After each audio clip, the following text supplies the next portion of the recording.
So I am a captain on the fire department. That's my rank. My title is Bureau Chief, which means I am in charge of the Arson Investigation Bureau in Canton. I've been on the fire department for almost 33 years. Done a lot of jobs on the fire department. This is the one I probably like the best. I've been in this position roughly 7-8 years. But it wasn't a direct path to this position. A lot of twists and turns. And again, the theme is it's not how you start, it's how you finish. So I'll give you some background. I wasn't born in Ohio. I was born in Massachusetts. I was born in Boston. My mom was a country girl from Canton South. Grew up off of Trump Road. My dad was a city boy from Boston. They met, don't ask me how, they met. And my mom moved to Boston where I was born. All right?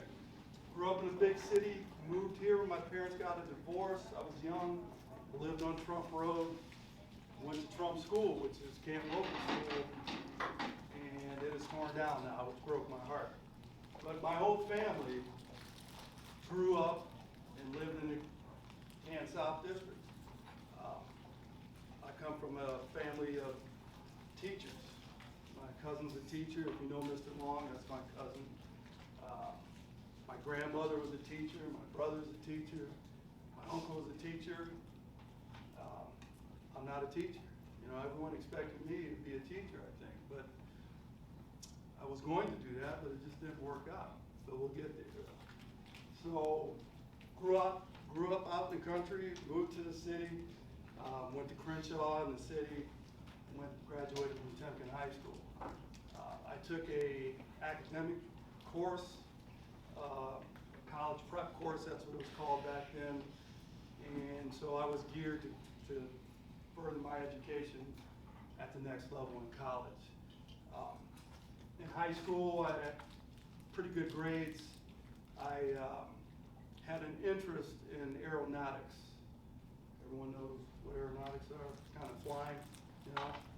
So I took an aeronautics class. I was flying a little bit, tried to get my private license when I was young, but didn't have any money. It was really expensive. So I wanted to do that.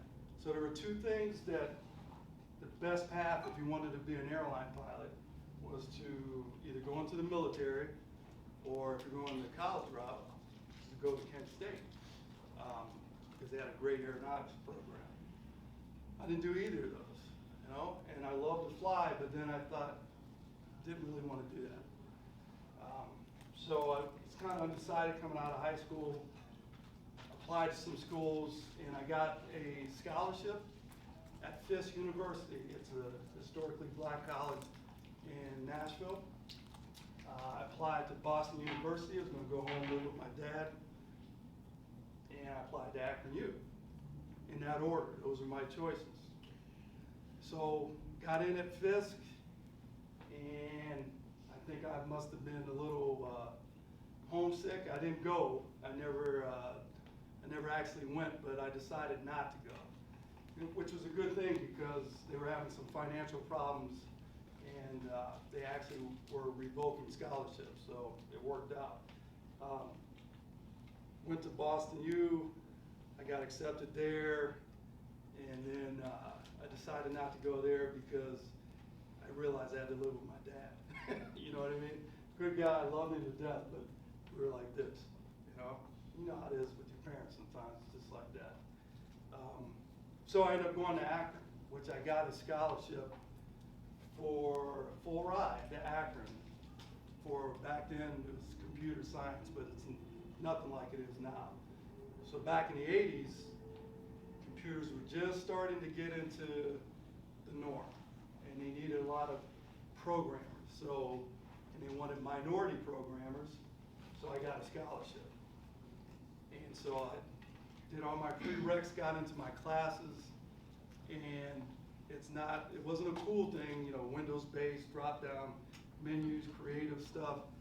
It was a screen about this big with green letters and numbers, and it was a dark room with no windows, and I hated it.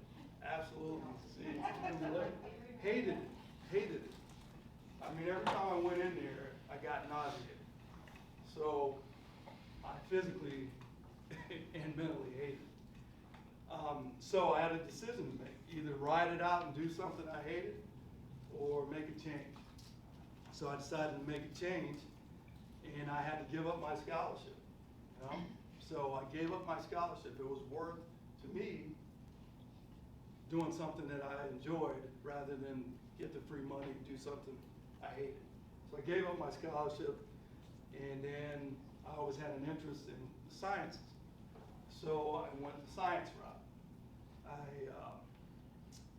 was going on a biology path and with a minor in chemistry, and I could either go pre-med or go into teaching. So I decided to just go down the biology path and figure it out. And so I didn't want to go pre-med, so I figured, okay, I'll get my biology degree and then go back. Back then, you had to get your teaching certificate. So I was going to graduate, go back and get my teaching certificate, and that was the path I took. But as I got close to graduation, then I realized, and no offense, because I think teachers are great, but it just wasn't for me. Because for me, I needed something different every day. And I love talking to students and people, but I kind of needed some variation every day.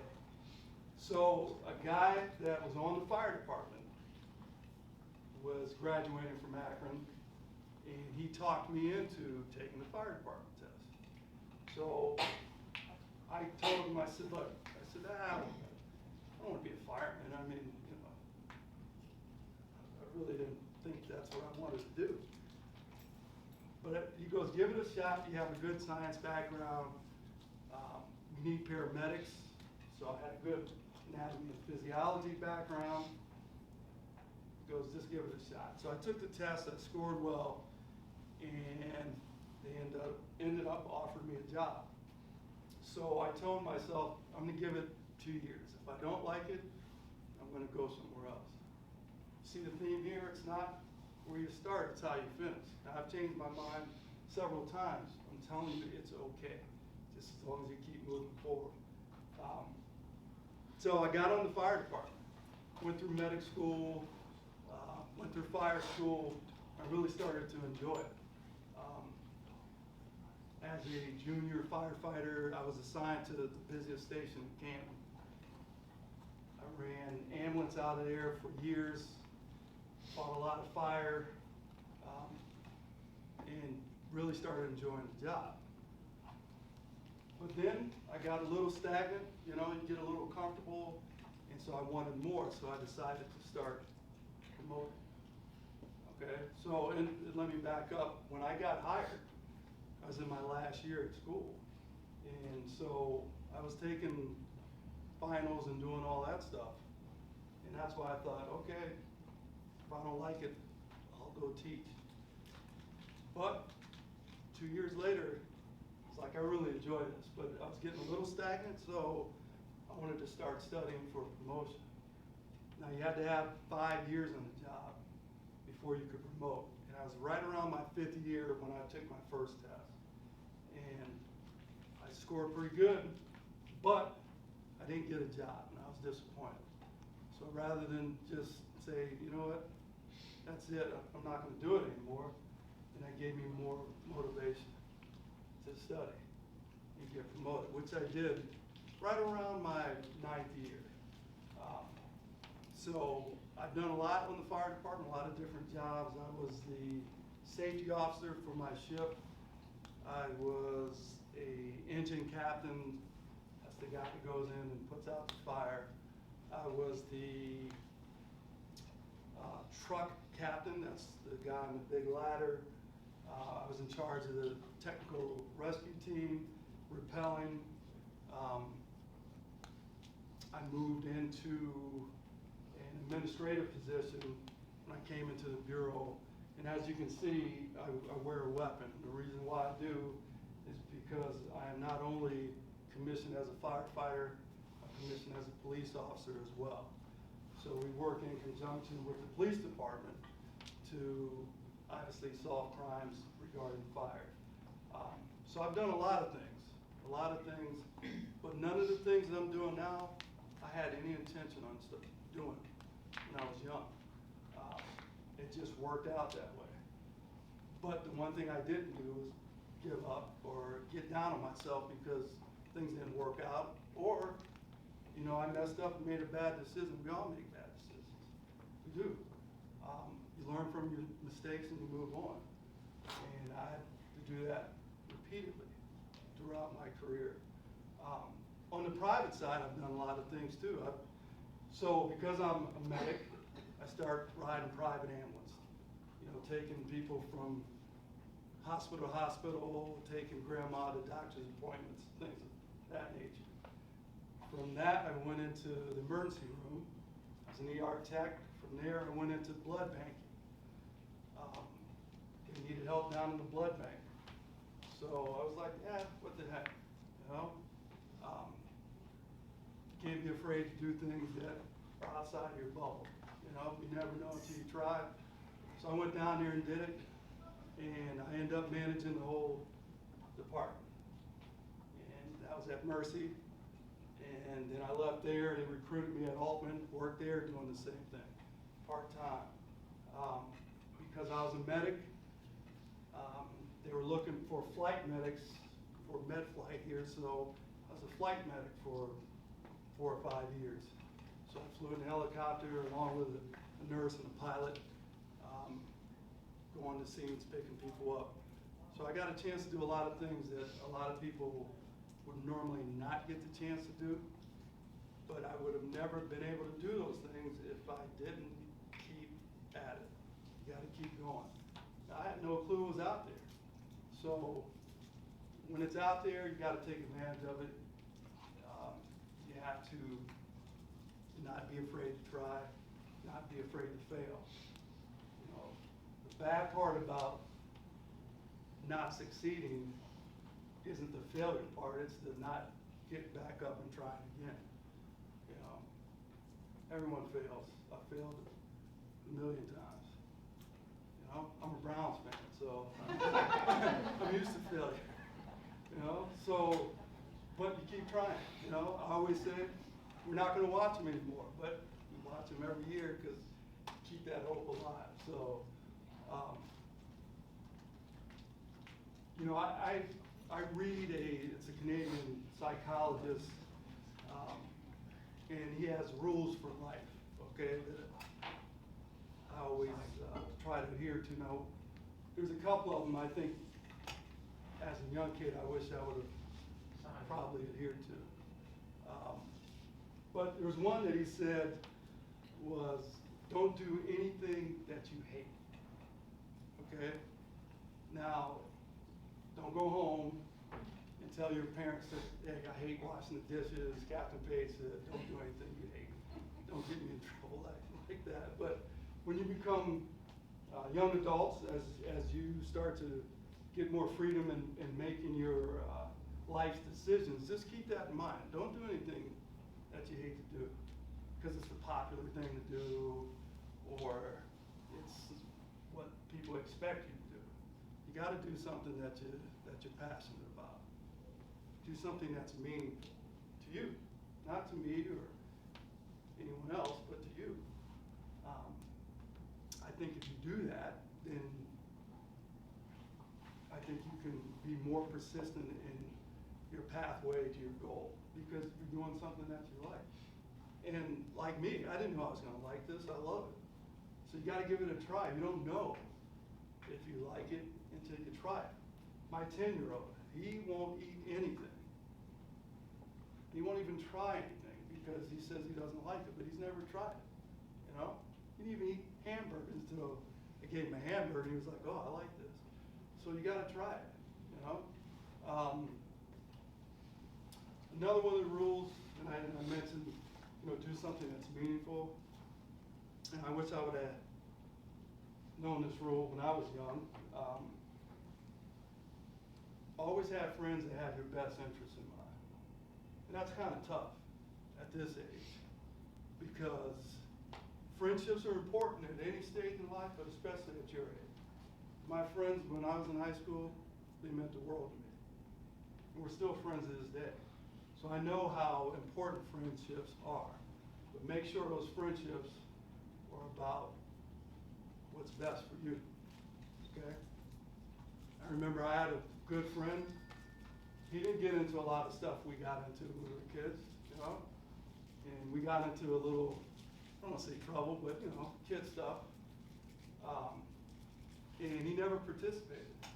And I remember riding around in the car, we were doing some stuff we shouldn't be doing, and my friend was like, hey, you can let me out now, you know? And we pulled over and let him out. Didn't mean that we weren't friends, but at that point, he realized we didn't have his best interest in mind.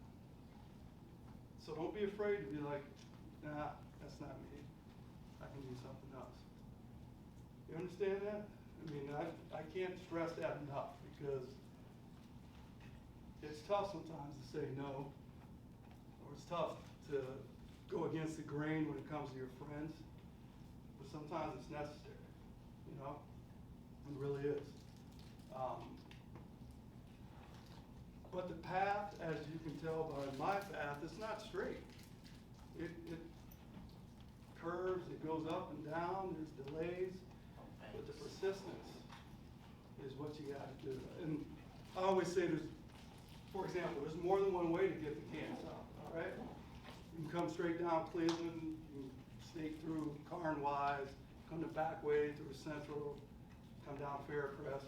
The goal is to get to Kansas South. Some people drive, some people, you know, take the bus, some people get dropped off, but you all end up here. That's the goal. So, personally, I give my guys a lot of freedom that work for me. Here's the mission goal. Figure it out. Get there. You know the rules, you know the parameters, but there's a lot of pathways to get there. So figure out what you want, and if it's not a straight pathway, don't worry about it. Don't worry about it. Some people are very singularly minded. They will stay on a path and not deviate from that path, and that's okay. But some people aren't, like me, you know, and that's okay as well. It's okay to be you, it's okay to do you, it's okay to not be right. You guys understand that? Because I think there's a lot more pressure on kids your age now than when I was in high school. I mean, I was innocent, I think. Not that I was innocent or didn't do anything, but I think it was more innocent times. Man, there's a lot of pressure on you guys, you know. But that's okay. You don't have to, you know, be involved in some of the things you're pressured to do. Do the right thing, you know. And everyone knows what's right and what's wrong, and it can vary, but everyone knows principally what's right, what's good, what's bad, and what's not. So, in essence, just do the right thing. I remember my oldest son, he just turned 30. His senior essay, he said something that kind of made me tear up, because he actually listened to me, which I didn't think he was listening. But his senior essay, he said, my dad always told me to do the right thing and be a good person. And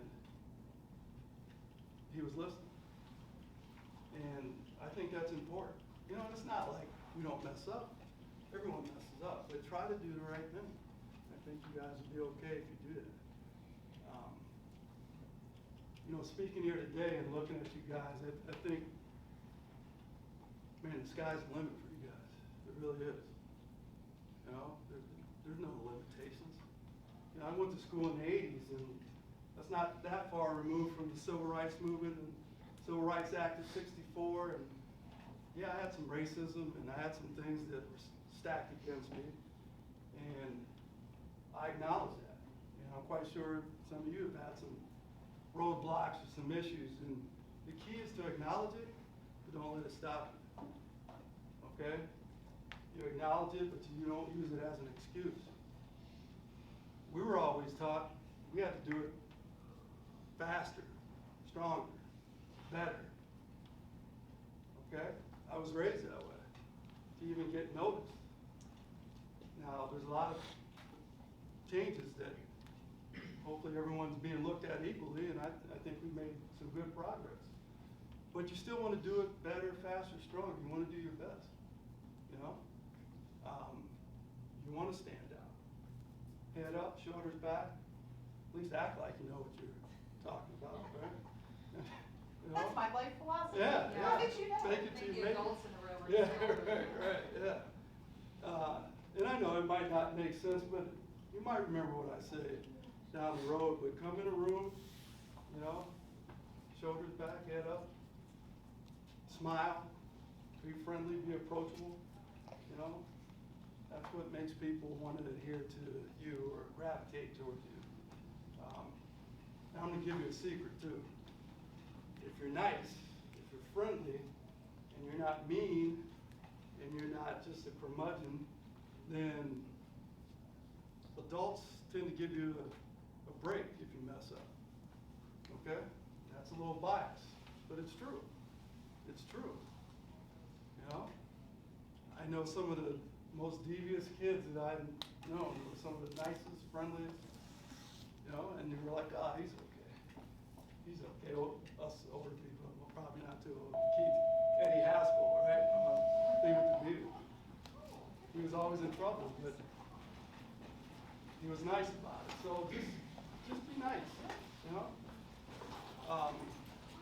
But again, the theme is it's not where you start, it's where you finish.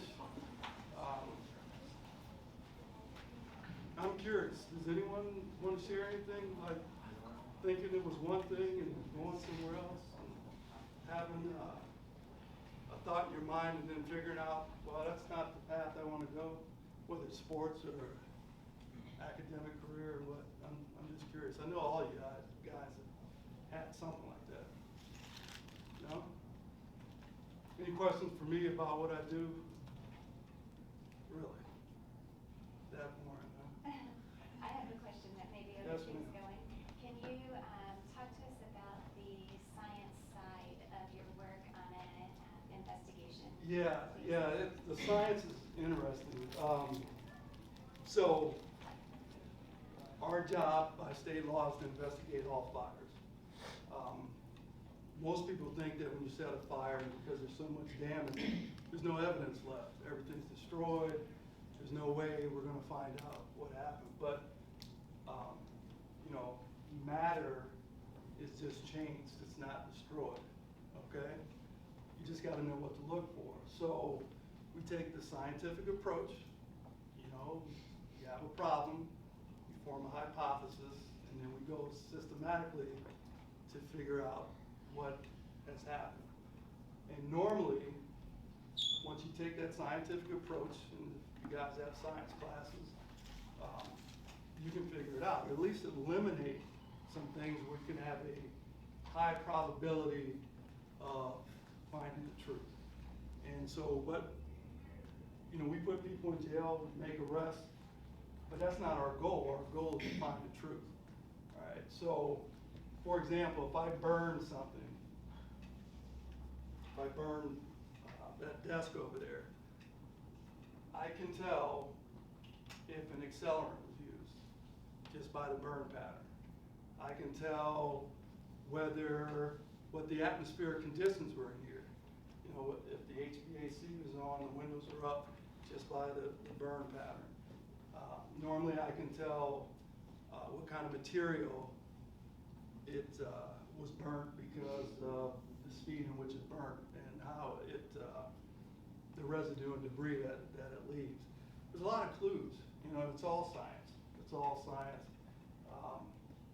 And it takes a lot of persistence. When I was on the fire trucks, you had immediate gratification.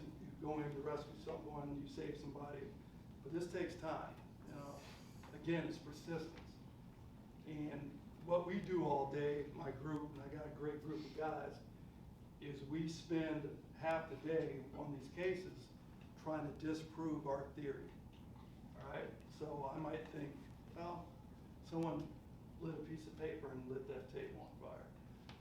And then someone else would be like, nah, that's not it. I think it was something else. I think they used some gasoline and they had a trailer. And then when they were leaving, they set the gasoline on fire to burn that. So that's what we do all day, and we start eliminating possibilities. So it's really, really interesting. Arson is a very hard crime to convict. We have a pretty good conviction rate, but overall, it's still a very hard crime to figure out. But that's the fun part. That's the fun part. We have an accelerant dog. So Sparky comes in, he's trained to sniff out accelerants if someone used any type of petroleum product or a hydrocarbon, start a fire. The schooling for investigation is pretty intense. And there's several certifications you can get. I'm going to a training in Texas in April for advanced fire forensics, it's called. So, yeah, there's definitely a science behind it. So, any of you guys interested in the sciences? Anyone? No one? Okay. My whole class of biomed kids. Oh. Oh, wait, everyone's hand should have been out, right? It's like, oh, you're all mine. You have a question? No? Okay. Yeah, so, from an investigative standpoint, it's very rewarding. Because our job, and I'm the head of the Fire Prevention Bureau, is to stop fires from happening. Whether we're on the code side, where we're making buildings safe, or on the investigation side, where we're putting people in jail or starting fires. And people start fires for all kinds of reasons. You have, your serial arsonists, your spree arsonists, just your standard arsonists, and it's all about the psychology of why they're starting these fires and the frequency of them starting fires. There's several reasons why people start fires: for vandalism, for profit. I sent one of my guys, he got his certification in, it's called financial crimes. So, because a lot of the arsons that we investigate, they're doing it for profit, whether it's insurance fraud or whether you're paying me to burn someone's car up or house. Yeah, you. I know it. And then, because you want to send a message to someone, maybe someone owes you money. So I sent a guy, and that's his forte, that's his expertise. Vandalism, a lot of youth fire centers, adolescent fire centers, which are probably your age, will do it for vandalism. But a lot of times there's a deeper reason. A lot of it has to do with the home life, or they are anxious or stressed or angry, and they will lash out by starting fires. I'm sending a guy actually next week to the National Fire Academy. He's going to get certified so we can start a fire starters program.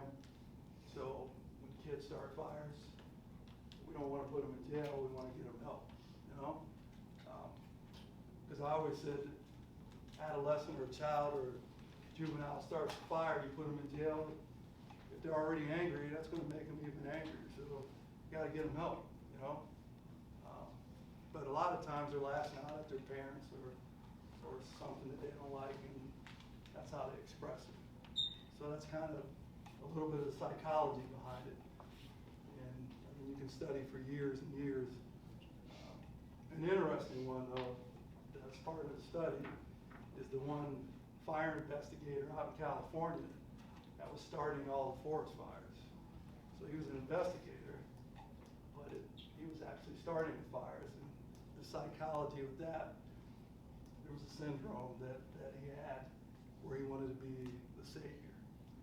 So he was figuring out all these fires. Well, the reason why I figured it out is because he was starting. And that, I mean, it gets really deep, you know. So I'm not giving you guys any ideas, I'm just telling you this.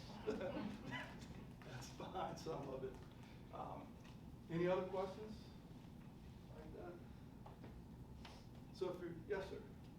As far as the law enforcement side of Yeah. things, Yeah. is there like a branch of the fire department that trained you, or did you have to go through like a police academy? That's a good question.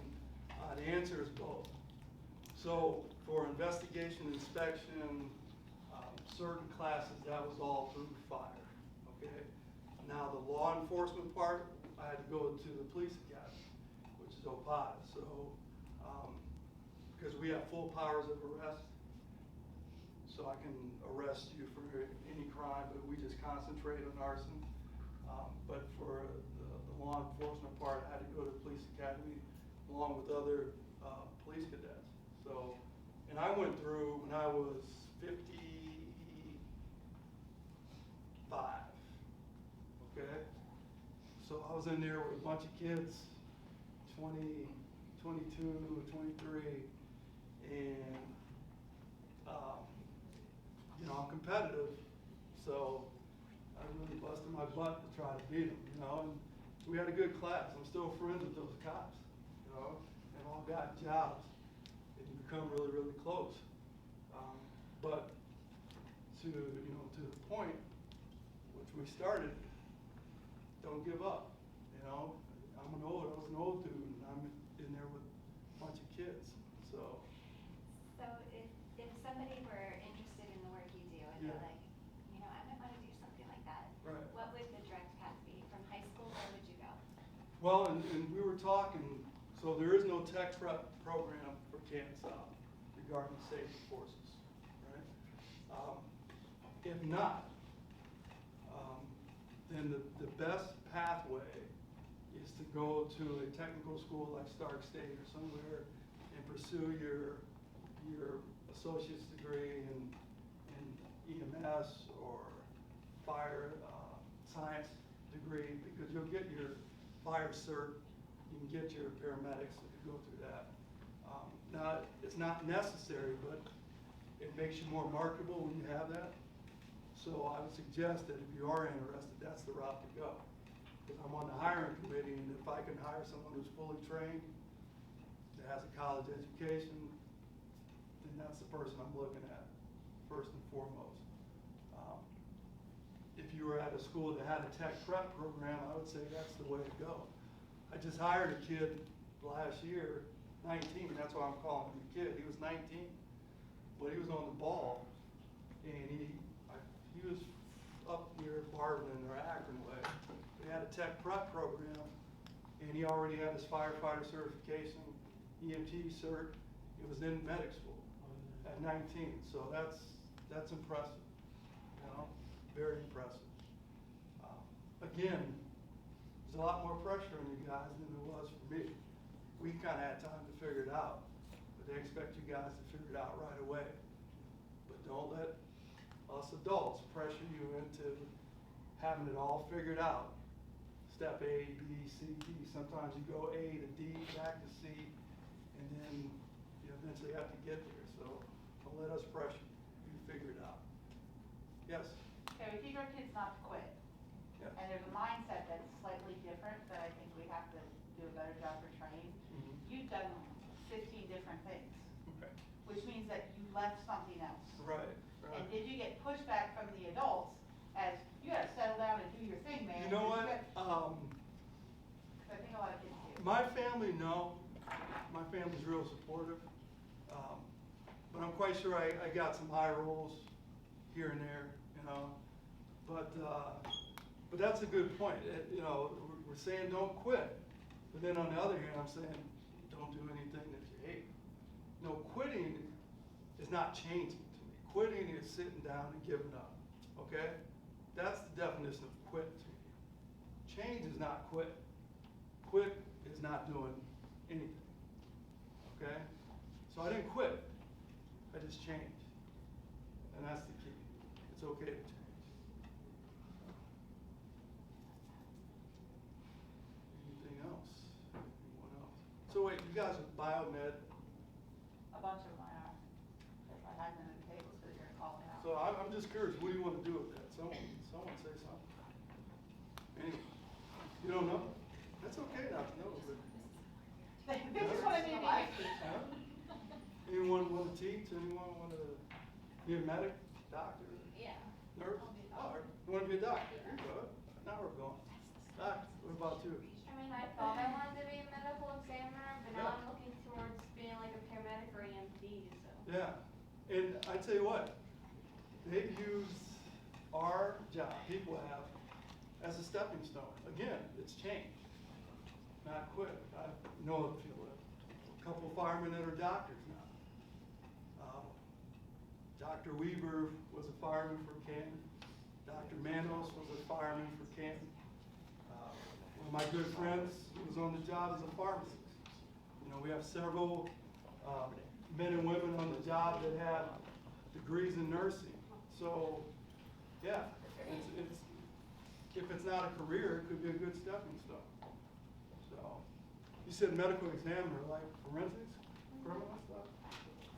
Thank you. So we do, we have an intern program where some of the students that are interested in that actually ride with us on the bureau for the summer. We had some Mount Union students to do that, and they got a lot of good experience because when we have these fires, especially unfortunately if someone dies, you know, there's that aspect of the medical examination. Speaking of that, we have a retired firefighter, Tamara Wilkes, who has a job at the coroner's office because of her experience. I forget what her degree is in, but she was a career firefighter, just retired last year, and you know, you'll see her name in the paper going out examining homicides and deaths. So, you know, if that's what you're into, that's more power to you. But it's an interesting job. So if that's what you want to do, then if you got into what I do, you can use that as a stepping stone to become a medic. And it all builds on each other because that anatomy and physiology background is a good base, you know. I think Tammy probably is a great coroner because she's been on both sides, the living and the dead, you know. Be interesting to reach out to her and have her be one of our speakers. I can reach out. I can reach out for you. I'm quite sure she wanted to do that. She actually instructs out of Stark State a little bit too. And let me follow up. As you can see, my path has done this, but it's actually coming full circle because I was going to teach, and now I'm instructing out of Stark State. So it's kind of come full circle for me. But anyone else? Anybody think they might be interested in doing what I do? No? Why not? What about you? Why not? Yeah. Yeah. I don't know. Okay. And that's a good reason. If you don't know, you don't know. But what I don't want anyone to say because I can't do it. You know what I mean? I don't want to hear anyone say they cannot do anything because you can't. You know? I've talked to people and they're like, I can't do what you do. That's not true. How do you know? You know? How do you know? I was teaching out at the college, and there was a group of students from Glen Oak. There were several girls in the class, and I was talking to one, and I said, so you like this? Well, I don't know. I don't think I can do it. I said, well, if you say that, then you won't be able to do it. I said, you can do it. The women in our job, I mean, they are beasts. They really are great firefighters. And they're not big, they're tiny, it's technique, you know? And, so I encourage people, you know, if you have an interest, just give it a shot. What about you? They pointed you out, they said that you, yeah, what's your name? Matthew. What's your last name? Mark. Okay. So, what are you gonna do? Do you have any idea or clue or? I was gonna study economics in college. That's good. It's all about the money, yeah, all about the money. Yeah. So, the guy that I talked about, that I sent to the financial crime school, that's what he does. He does taxes. He's a economics guy. His mom was an accountant, his dad was an accountant, so he has this thing for numbers. But yet he's doing what I do. So your skills can be used wherever you go. You know, if you have an interest in numbers and you become a firefighter, we can use your skills. The operations officer is in charge of a $15 million budget. He's basically an accountant for the fire department. So don't limit yourself just because you want to do economics. There's an application for your passion, even on the fire department. So, you know, like the FBI, they hire a lot of people from different backgrounds. Their degrees are all over, from art degree to criminal justice to science, because they want diverse knowledge. And the fire department's kind of the same way, you know. So, all right. Anyone else? No? Oh, got another one? Yes, sir. Which did you find more physically demanding, the firefighter training or the police? Yeah, it's funny. I just had this conversation, right?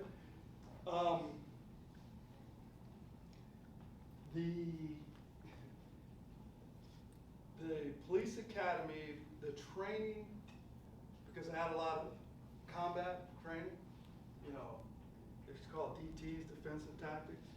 That was tough, you know, boxing, hitting. I mean, I was sore. I was 55, and so I was bruised and beat up. So that was tough. But I would say, honestly, firefighting is a sustained physicality. You know, it's all about endurance. It's all about technique, like I said, but you have to physically manipulate everything you do, whether it's a hose, whether it's an axe, driving the trucks, or physical. You know, and there's that friendly competition between the cops and the firefighters, and we always say, like, their physical assessments, weak, real weak. Don't tell them I said that, but it is. In fact, our standards were so much higher, you know, which means our times, when we have to run a mile and a half, you have to do push-ups, sit-ups. Our standards were so high that we just got it adjusted to the cops to make it fair. You know, because a lot of our young guys, the standards were so high, which means they had to run a real fast time for a mile and a half, they would fail. And they're like, but the cops are passing, they're running the same mile and a half, you know? So we actually got it adjusted, so we kind of tease them. And so, side note, when we approached City Hall with that, their answer was, well, the firemen are supposed to be in better shape. Like, what? You know, but to answer your question, I think firefighter physical assessment is tough. It is.